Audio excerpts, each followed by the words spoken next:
by the time you reach natural menopause, your body is bringing other protective mechanisms online.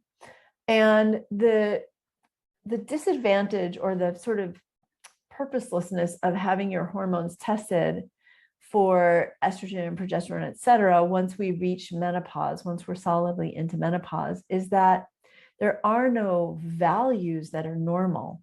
So when I'm 55, if I were to go and get my hormones tested now, my estrogen would be in a lower range than it was 5 years ago, 10 years ago, 15 years ago, 30 years ago. My progesterone would be in a lower range, et cetera, et cetera.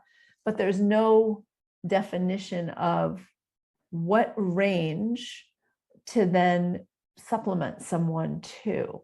So do we help them be like they were when they were 45 or 38 or 26 or 17? There's no answer to that.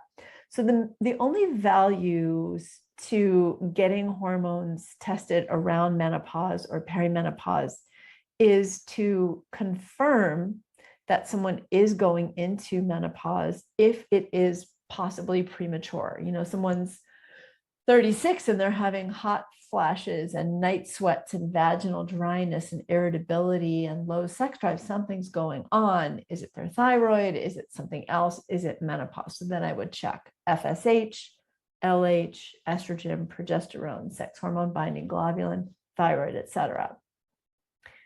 The only other reason to check would be is if you are putting someone or you are taking hormone replacement therapy to make sure that you're not overshooting to excessively high estrogen or progesterone, or if you're using testosterone levels. You don't want to be in this high follicular luteal phase range all the time, because our bodies aren't meant to do that. Even when we're menstruating throughout our menstrual cycle years, we don't stay in that high estrogen range all the time. We have peaks and valleys, and those are really important.